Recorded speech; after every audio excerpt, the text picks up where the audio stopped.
I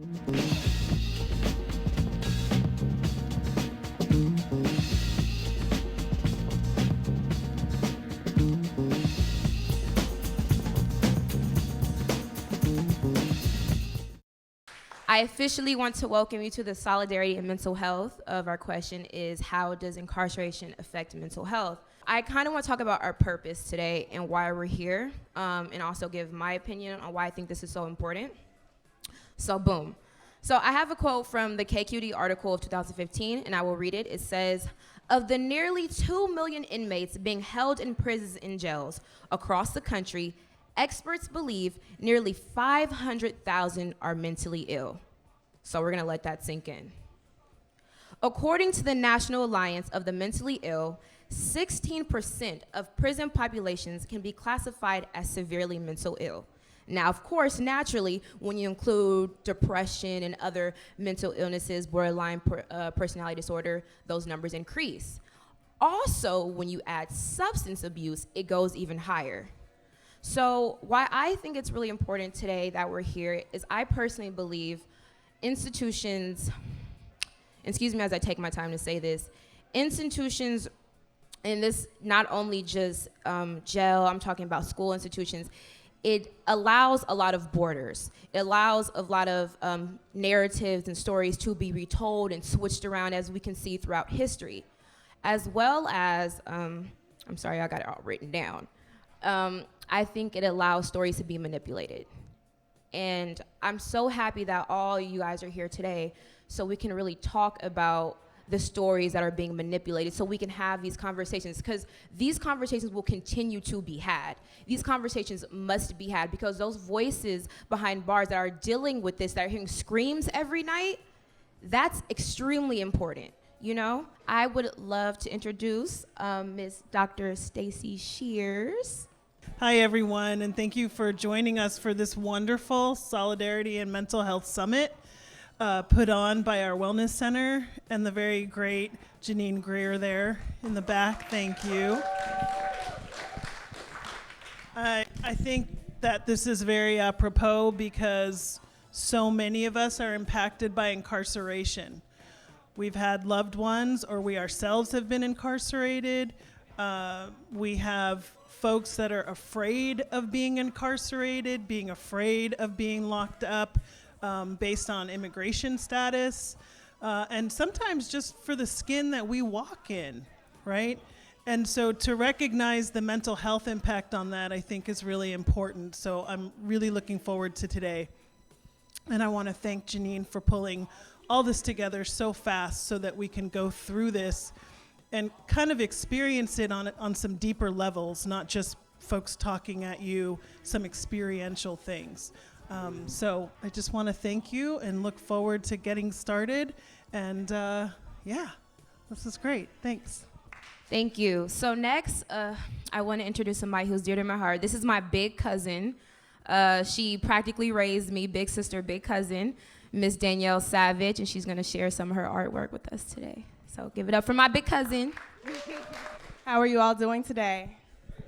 All right, you know, it's so many things going on in this world, so many things to get you down, you know, and it's mistakes that you will make, disappointments that you will have to take. You're just gonna have to. And sometimes it gets you feeling down.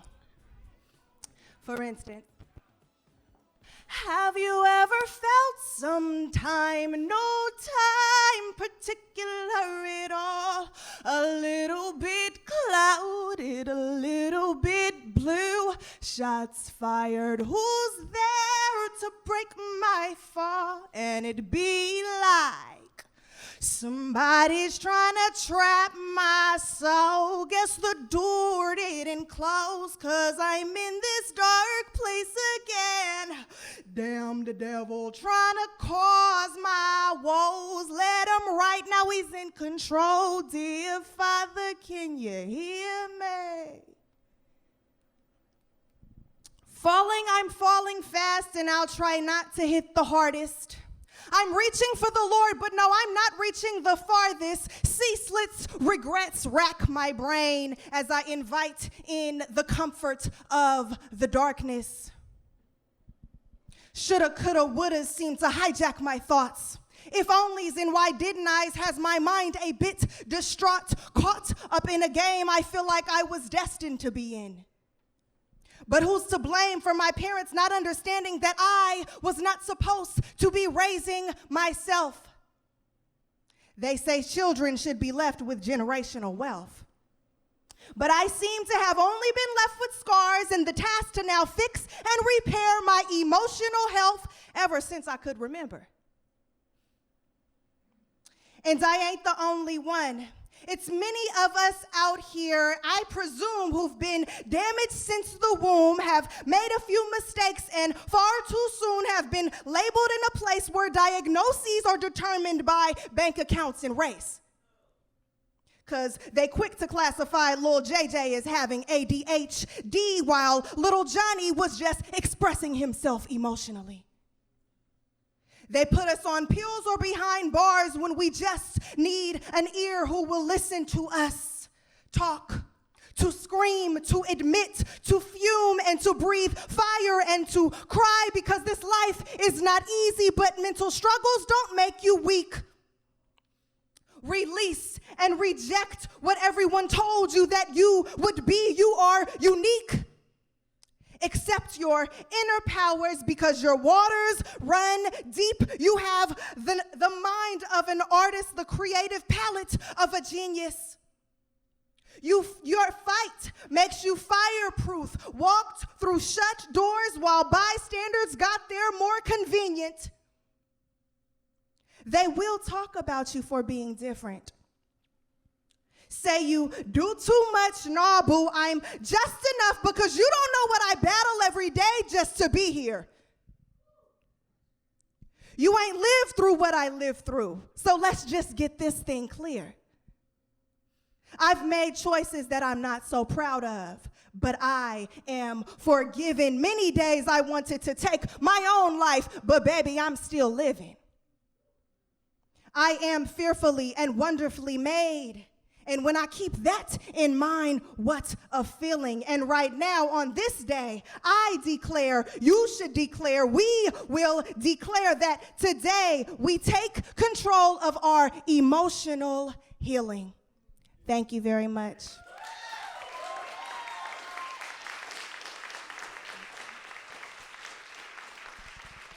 Thank you. Again, my name is Danielle Savage. If you would like to follow me on Instagram, my handle is Danie, DANIE, Simone, SIMONE. Thank you so much for having me.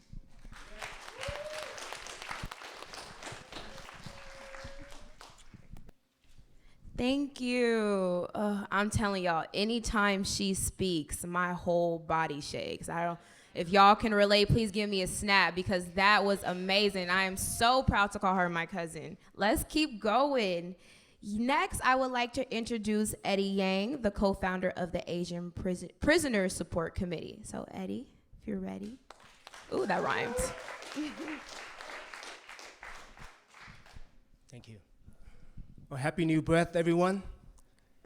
My name is Eddie, and I want to invite all of you just take in a couple of deep breaths.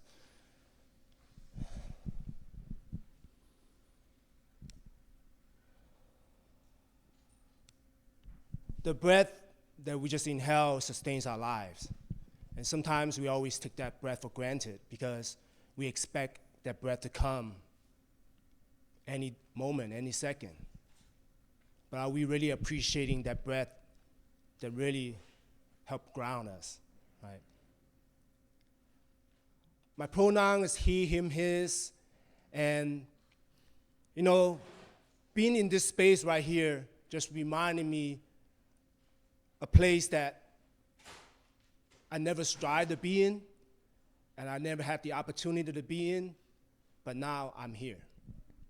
And yes, I am the co-director for the Asian Prisoner Support Committee, but I also am a commissioner at the Alameda County Department of Juvenile Justice and Delinquency Prevention Commission.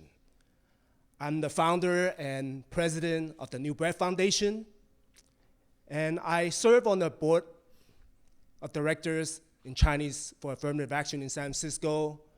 I'm also on the board of directors with the Asian Pacific Islander Youth Promoting Leadership and Advocacy, A-Power in Oakland. I'm also on the advisory board, kind of like a community advisory board for the critical resistance. And I'm a current 2019 Leading Edge Fellow from the Rosenberg Foundation. And I received an award for the Frederick Douglass 200 Award, which is something that I'm so humble about because they selected 200 people who embody Frederick Douglass' spirit. I was the Bridging the Gap Award from the University of Pennsylvania. I fit that model minority myth, right? I'm supposed to be successful. I'm supposed to be smart. And I'm supposed to be living the life. No challenges. But yet, what people normally don't know as I'm spitting out those titles is like, man, this dude is like putting himself on the pedestal, trying to be all that.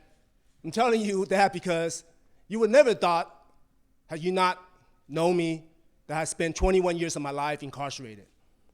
So I grew up from age 16 to 37 in the prison industry complex. Now, when we talk about mental health, I feel that I'm still dealing with that insidious trauma as an impact of being incarcerated in a total institution that is always talking about how do we punish people.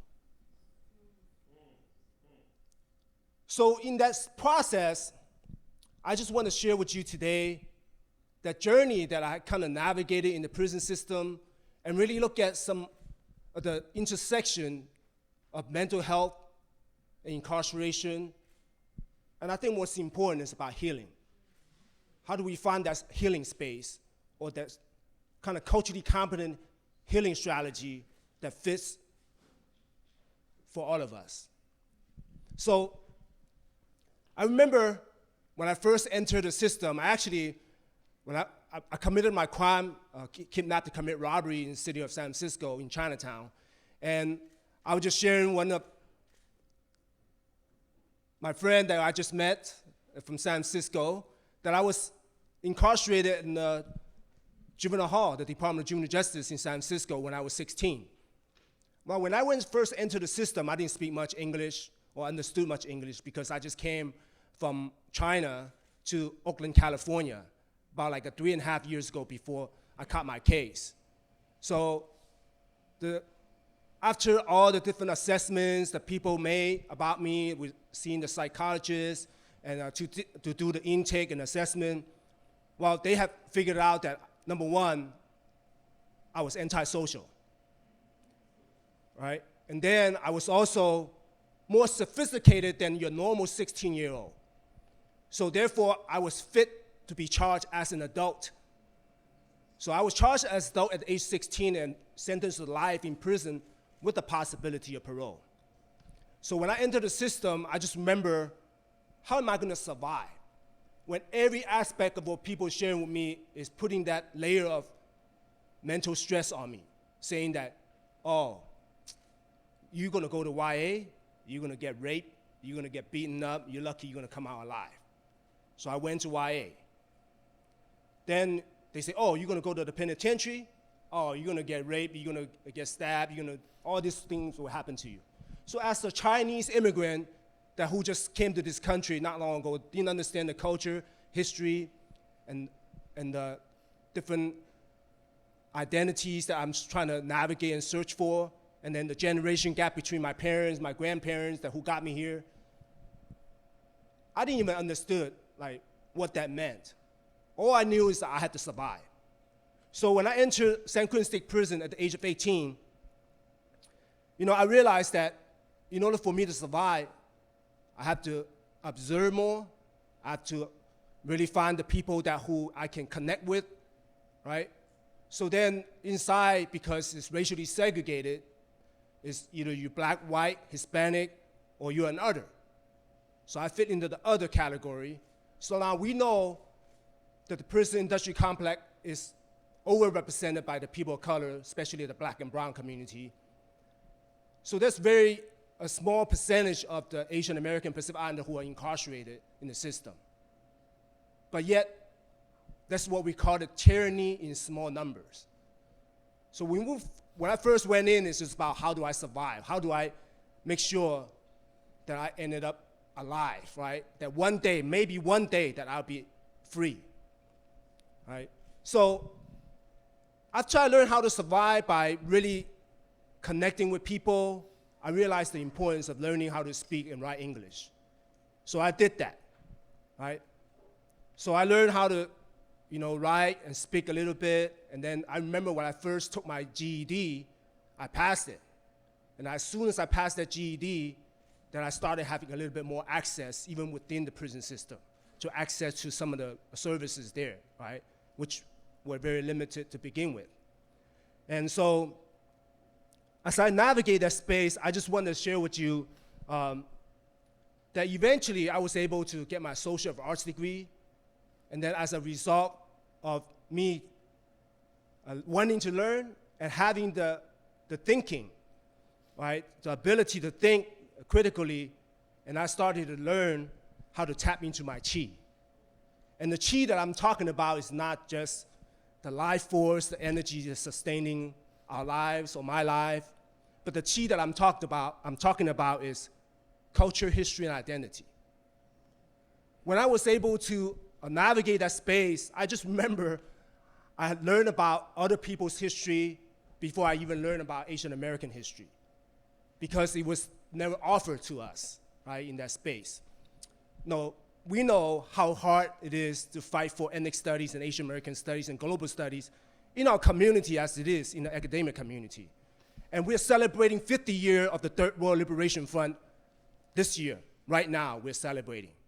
But yet there are still spaces where ethnic studies are deemed illegal.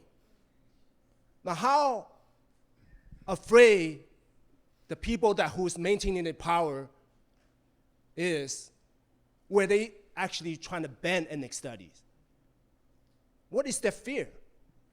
The fear is that we will learn about history, that we will learn about our culture, that we're able to find value not only in ourselves, but in other people so we can humanize each other. That is the fear. So when I was able to tap into my chi, then I realized why the psychiatrist said that I was antisocial. Because I didn't know who I was. I had low self-esteem. I had low self-confidence. I didn't have an education. I didn't have anything that I can rely on to say that I am somebody, that I'm good at something.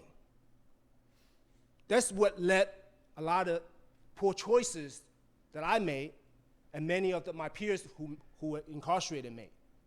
So how does mental health play a part into this space? Now, I know we don't have like a couple hours for me to go through all this, but I'm just going to try to focus on a couple of anecdotes to kind of just highlight some of the atrocity that's happening inside the prison district complex in relation to people that who are being warehoused inside the prison instead of being mental hospitals and in supported environments for them to heal. So I remember when I was in solitary confinement for 11 months, how difficult that was, right, to be in the solitary confinement. And sometimes we don't get out our cell, get the fresh air for like the whole week because there was a lockdown, because I was in San Quentin State Prison, so there's always like a fog line. Then whenever there's something happen, we don't get to come out. So I remember talking to one of my friends, just in passing, when they were escorting us to go to a cell just to shower, to get that weekly shower. I said, how are you feeling? He said, man, I'm bouncing off the walls. Because literally, it's just that 3 walls and then the metal gate. It's concrete and steel 24/7. So he said, I'm bouncing off the walls. How are you feeling, Eddie? I'm like, I'm trying to focus on my breath. Because it's so easy for me to think about all the deficits, all the negative things that is happening while I'm in that little cell. I know how to get into a depression very fast. However, because I was able to tap into my chi, I realized that I can always turn back into my breath. I can always think about all the positive things, the blessing that I have in my life, even when I was in a solitary confinement cell. Here's what I thought about. I was sitting in my cell one day in the bunk, and I noticed this fly just came into my vision. And I'm like, whoa, that's a fruit fly. I'm like, I haven't seen one of these for years. And the reason why I saw it is because I had a banana who was kind of ripe, right? And then it attracted the fly. And that was the most beautiful thing that I witnessed at that time. I'm like, wow, I couldn't believe it. So I cherished that fly for so long, right? And I hope that fly does not fly out of my cell. So I actually wrote a poem about it, right? I don't remember it now, so I'm not gonna be able to recite it to you. But it's called Little Fly, right? And just so coincidentally, my Chinese name is called Little Fly, right? But that fly really helped me acknowledge the fact that I'm alive. And if anybody is gonna be controlling my mind, it has to be me, right? It wouldn't be the walls, it wouldn't be the concrete, it wouldn't be the institution. So I stay focused on my breath. I do yoga. I do Pilates. I make sure I exercise in the cell. I make sure I'm disciplined to write, to read, and I make sure that I'm communicating with my neighbors, right? To make sure that they know that somebody is there for them and that I needed somebody there for me too. So I remember this Chinese guy who's also a Chinese immigrant who came in to solitary confinement because he couldn't speak English and he didn't know how to navigate the system. So people bullied him, right? And then he was depressed. He didn't know what to do. So he was on medication. Now, they put him on my tier, and one of the guards said that, hey, there's this Chinese dude up here, doesn't speak English. Eddie, you might want to help him out. I said, okay, move him next to my cell so I can talk with him. So this brother is like, didn't know why he's taking medication, what is he there for, and what prison he's going to end up later. So I told him, when you go to see your classification, when you go to see your counselor, I want you to ask for a translator. And here's a note how you ask them. Just show them this note that I want a translator, I don't understand. So he did that. He came back, I said, did they give you a translator? They said, no, they didn't. So I'm like, okay. So I wrote a letter to my attorney, asked my attorney to write a letter to Chief Medical Officer in San Quentin, and wrote a letter to the warden, saying that it is a right for someone to have a translator or to know why they're there and where they're going. 2 days later, as soon as they received the letter, he got a translator. As I'm engaging this individual, he's always seeing things. He would say, Eddie, come to the door. I would walk to the door. He said, do you see that person in front of my cell who's looking at me? Of course, there was no one there. So my answer was, yeah. What is he doing? Is he hurting you? He said, no, he's just standing there. I said, okay, just say hi. I said, just say hi to him. He said, okay. Now, I'm not a mental health expert, at the time, but I knew not to deny what he's seeing, what he's feeling. So I had to validate him as a way to engaging him. So once I validate him, he said, oh, okay, I'm not the only one who's seeing things, who is feeling this. I say, yeah, so it's okay. He's not hurting you. And then I have to talk to one of the professionals who come to the tier to do their visit. I have to share with them, say, this person needs some support, needs some help. And he realizes that he's on medication all the time. and his eyes is glazed up because of the heavy doses of medication. And he tells me, he said, Eddie, I don't want to be in this space because I can see that I'm losing myself. I don't want to be here. I need help. But he can't be my neighbor all the time. I encourage him to write, just to chanting this Buddha Sutra that I share with him. One day, I went out to the yard. I told him, I said, hey, look, just relax. I'm going to go to the yard, get some air. I'm going to come back, and then we're going to talk some more. He said, all right. 2 hours later, I came back to the yard. His cell was empty. So I asked the guard, what happened to my neighbor? He said he's trying to commit suicide. So he's on suicide watch right now. I never forget that because I couldn't help him. I can help him only so much as another prisoner, someone who understood that it's inhumane and stressful in a total institution, that all I could do is just communicate with him. But he needed more than just someone to talk with him. Right? Unfortunately, the prison system or the institution of the penal system is warehousing hundreds of thousands of people where they're supposed to get the culturally competent support that they need to heal, but yet they are being given medications so they can be medicated. There are lines of people doing pill call. Lines of people doing pill call just waiting to get in line to get their medication. Because one, some of them, they do need that mental health support. They do need that medication to help neutralize them a little bit.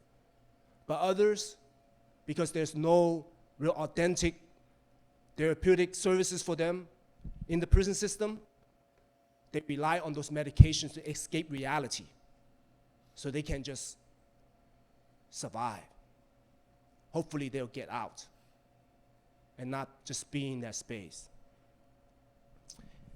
I also remember after I was released after 19 years incarcerated, I was immediately detained by the Immigration, Customs, and Enforcement under the Department of Homeland Security because I wasn't a citizen of the United States.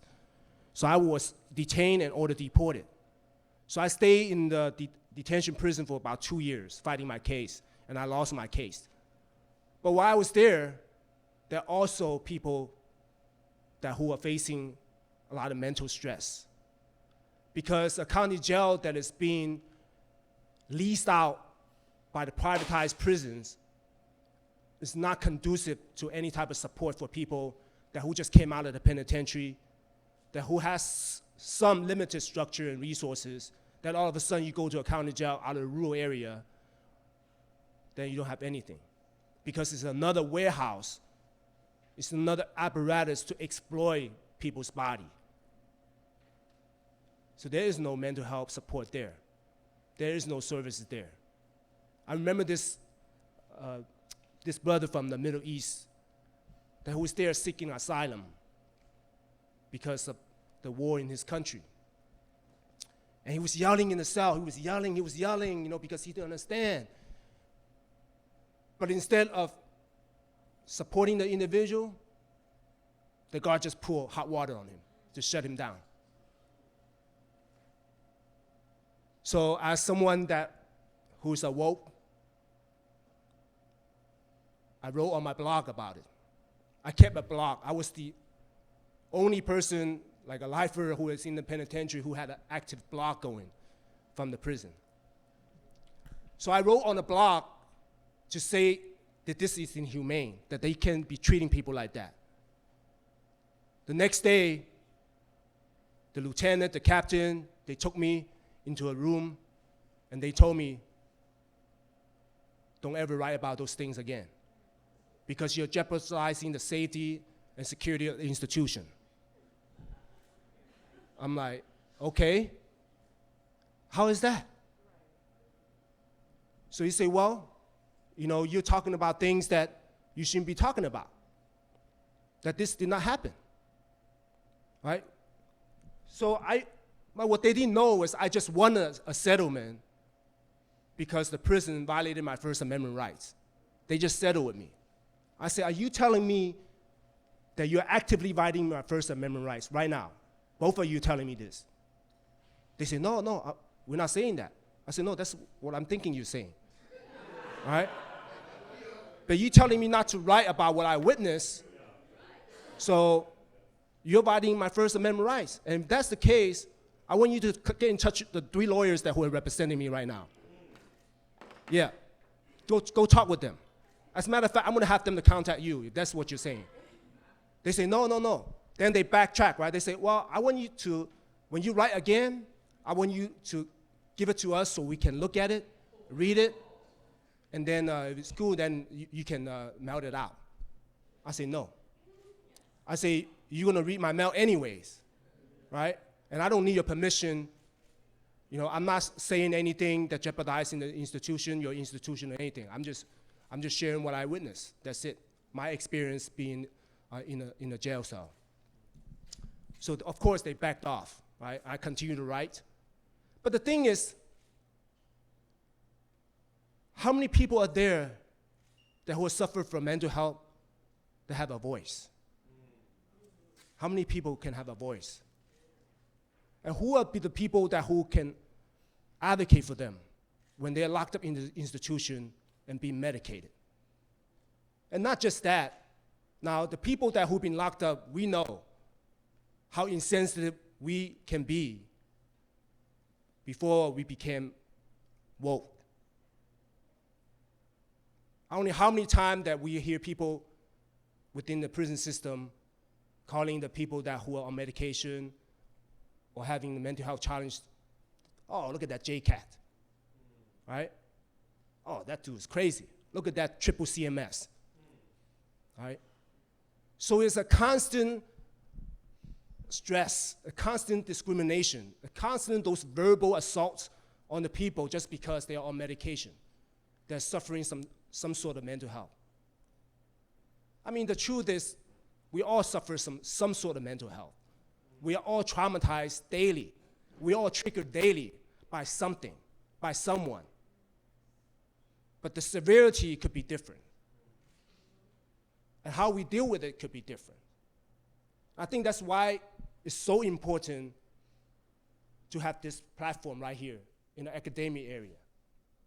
Because if we know anything, in California, we had the first Surgeon General, Dr. Nadine Bird, who really put the adverse childhood experiences on the map as a priority to look at how adverse childhood experiences impacting what I call the school to prison and deportation pipeline.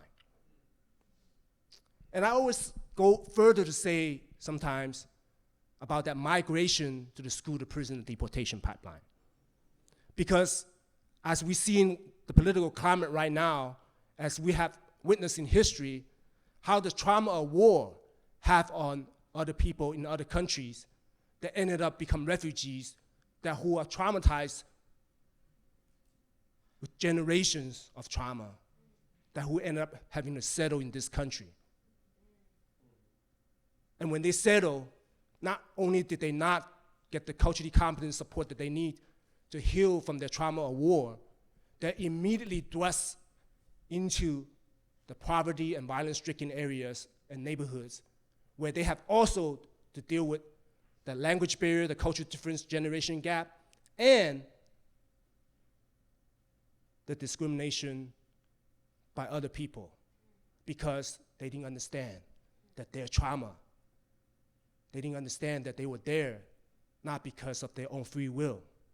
It's because their country was carpet bombed. They were wiped out of their resources because of the United States imperialism. And that is the real.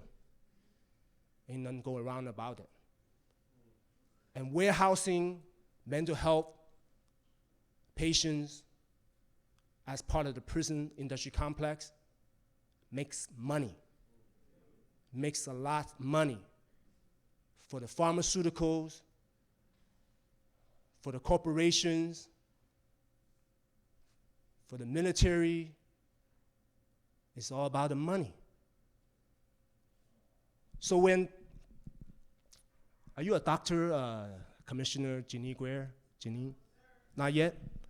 Well, you might as well be a doctor, I'm telling you, because you're a healer. And that's who you are, you're a healer.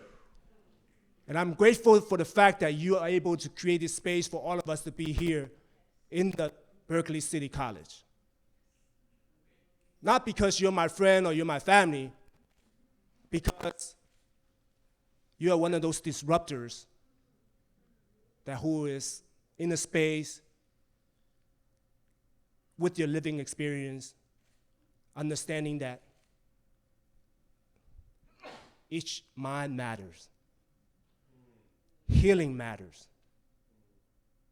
That we have to do this as a community. So for me, I work with formerly incarcerated individuals. I still go back into the prison system to work with current incarcerated individuals. But that healing piece is so important to stop the recidivism of people who are out here, that were impacted by mass incarceration, and then also to help support the people who are currently incarcerated, especially the people who are locked in the supermax prisons, who are in solitary confinement because they want to punish them. They want to strip of their human rights, strip of their humanity even more than they have done already. No one deserves that. No one deserves that. So, just to wrap it up real quick, I know I can talk a little bit more about it, but I want to open it up for some questions, some Q&As, right? Because we can talk a lot on this topic. And by no means I'm an expert, right, in this topic. I'm just sharing from my personal experience and what I have experienced. I haven't really, as a matter of fact, I haven't really tapped into the mental health support that I needed. And the reason why is, when I was inside as part of the survival, I was always into learning about philosophy, about psychology, about sociology, right? And just trying to be able to figure out, like, where do I fit in? And in my fitting in, how do I connect with other people? Where do we all fit in a space? And in that process, I was able to learn my own survival technique, which is embrace, internalize, and let go. Embrace, internalize, and let go. Many a times that we just want to embrace, whether it's happiness or sadness, right? But of course, when it's happiness, we always want to keep it forever. We want to savor that feeling. But when it's sadness, we just want that to go away. We say, just let that go. Let that go. Tomorrow is another day. But we miss that step of really trying to process and internalize, why am I feeling happy? Why am I feeling sad? And the happiness and sadness can be in the next breath or the next day. So how do I internalize that and be non-attached? Because if we just embrace and let go, then it just subconsciously is still going to be there. And sometimes, when it's because of sadness and stress and trauma, we don't know when that trigger is going to come in, and then we're going to be exploding because we just can't handle it anymore. So that's why it worked well for me when I'm able to embrace, internalize, and let go. So as I close up here, mental health support and resources are so needed. So needed in a way that not because only the fact that the institution of racism has traumatized and impacted the African American community for centuries. The intergenerational trauma has never ceased. It's still happening right now not just because of that, but it's also because we are all connected. We are all connected. I'm going to end with this story right here before we open up for questions. When I was about 8 years old, I was in China. And I called the blacks Black Devil. I called him Black Devil. Ha Guai. Now, I had never met an African American or black person in my life at that time, at 8 years old. Never met one.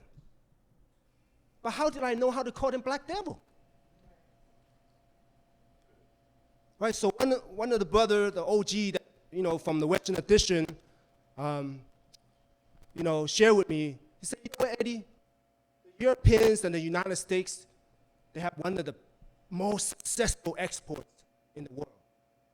I said, what is that, OG? He said, it's racism. It's racism. I'm like, you're right. How can an 8-year-old from China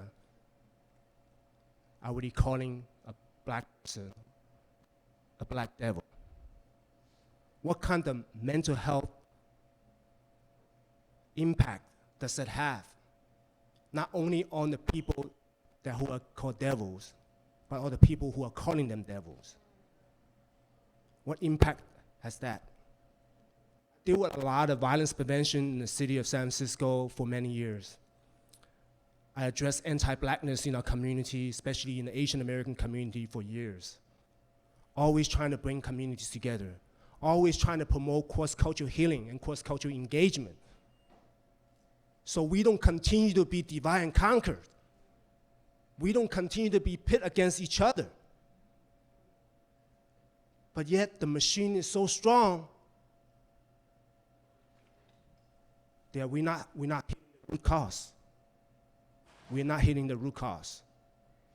So we need to focus on our healing. We need to heal. We need to do cross-cultural healing. Then we can thrive together, not just survive. Let's thrive together and not just survive together. Thank you.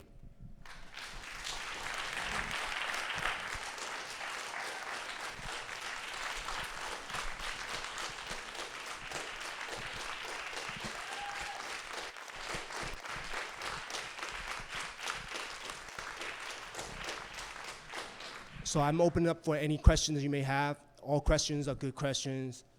I'll stop until my handler, Professor, Commissioner Janine Gray tells me to stop. Yes, sir. What's your next move?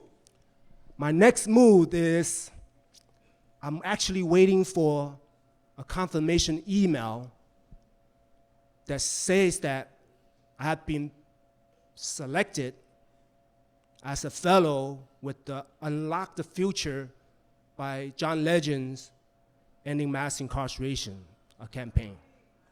So I'm waiting. So if I get that confirmation email today or tomorrow, then on October 23rd, which is next Wednesday, I'll be flying to Washington, D.C. to meet up with John Legend. And the project what I'm doing is to focus on my New Breath Foundation. So I share with you that I started my own foundation. It's called New Breath Foundation because I was tired of working in nonprofits, always trying to raise money for some of the grassroots organizations and advocacy organizations. Now, as it is in general for nonprofit, it's difficult to raise money as it is to sustain the vital services, all those work. But if you just happen to be Asian American and Pacific Islander, well, in national philanthropy, less than 0.5% of its philanthropic dollars goes to support AAPI issues and organizations. And the reason, again, is back to what I said from the beginning, is that tyranny in small numbers. It's also the model minority myth that people saying that, the Asians, they all drive Teslas. Before it's like BMW and Mercedes, now it's like Teslas and, right? They all live up on the hills, and they are good. They are good at math. They're successful. They take up all this space in the college, What problem do they have? So it's those type of myths that really disempower some of the challenge that's prevalent in our community, right? With the current administration, it's just 52 pickup. You know what I mean? Let me throw the deck of card up and pick up, man, who do I discriminate today?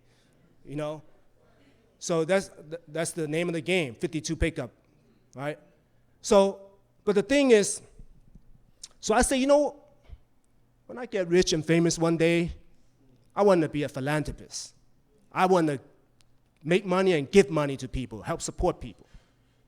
Well, I'm not rich. I'm a little bit well-known here and there, but I was very fortunate because of the work that I do and the connection I was able to make, that I had some generous donors who's willing to support my endeavor. So I'm starting the New Bread Foundation as a way to create a seat at the table and just disrupt things, Yeah, just disrupt things. Again, in the juvenile justice system, it's also that system where it ties back down to the homes, right? The dysfunctional homes, and ties back down to the dysfunctional educational system that instead of become pipelines to higher education, but they become pipelines to the prison industry complex to continue to be exploited. But then none of those things could happen unless it was legalized, that it allows to happen. Then I can't help but trace back to the 13th Amendment of the United States Constitution that says that slavery is still allowed to exist legally in the United States of America. So that's the origin that we need to trace it back, right? But as long as we have that system exist, I felt that in hindsight, when I go back, is that I saw so much trauma in the way that the people who work there to deal with young people. I saw so many young people who want to commit suicide in the juvenile hall in San Francisco when I was there in 1986. I was there in 1986, right? So the thing is brother, I'm telling you, the counselors, they would go in. Now I'm talking about 1986, I'm not talking about 2019. They would go in and beat the kid down. They'll beat them down. Not one person, but 2-3 people would go in there and beat the youngster down. And this is like ex-football players. You got kids who want to hang themselves in the cell because they couldn't hang. Now, can you imagine people who are already traumatized from the community, from where they're from, and then they make poor choices that end up in the prison, the juvenile justice system, and then they get traumatized more? And then we expect them to behave. We expect them to be good, but we don't offer them any resources, right? So what they need is real people who are mental health therapists, counselors, to dare support them. And not just supporting them, but they're supporting their family. So that's why we always talk about wraparound services and not just individual services, right? And so that would be important. I mean, the fact that don't lock people up in their cell, having an open environment is important. Of course, that also has to go back to the mental state of that individual, right? And I think one thing that we always neglect, and I go back to this, what Dr. Nadine Burt's adverse childhood experiences kind of theory, that really befitting in our community, is that we fail to realize that the people all the way up to their 24, 25, they are considered transition age youth. They're the TAY population, what we call the TAY population. If we treat young people as adults conveniently when we wanted to, and then look at them as childs when we wanted to, then it's all about who's making that call. Who's empowered making that call, say you're deemed a child, but when you commit a certain crime or when you do a certain behavior, I'm going to consider you as an adult. So it's arbitrary. But then the color of your skin comes to play, right? So again, it goes back down to how do we really address the root cause? Now, I'm not saying as a Chinese American, now I'm an American citizen now, I'm no longer like a man with no country. I'm an American citizen. I became a citizen January 2017, and I'm proud of it. But, I mean, I think that's where we have the social responsibility and the moral responsibility to say that we have to, if people who are not able to advocate for themselves, and we can, and we have a responsibility to speak up for other people, right? So, yeah, those just a couple of the observations about if I go back to juvenile hall to do some of that stuff. And I've been going to juvenile hall when I was still working out there. I go in there, talk to people who have committed serious crimes, less serious crimes, talking with their family, translating for their family, help them navigate the system. Nobody wants to be locked up. No one wants the family to be separated. Nobody wants to snatch somebody's phone and jack them and put a bullet in them, right? Who wants to do that? But then we have to ask, like, why? What happened? The biggest bang is the personal revolution. That's the biggest bang. Because unless we're willing to engage in the personal revolution, we will never be able to have a collective revolution that can change the system. That is the biggest bang. And that goes back to touching that chi, internalize that chi, right? So if someone for the first time coming into a space where they're not familiar in that space, and you're talking about mental health, you're talking about all this stuff, they're like, I don't even know what you're talking about. I'm fine, I'm great. I don't live in that community. I live in a whole gated community where I have maids to prepare my breakfast, I have people tutoring me, that my parents paid thousands of dollars tutoring me, and if I want to go to school, yeah, if I want to go to school, my parents just pay for it, and I'll get to whatever school I want. What trauma are you talking about?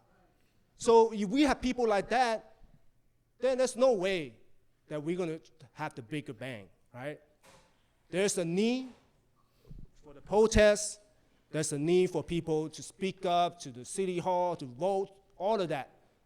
Those are important. But it's not important when we don't share the same value.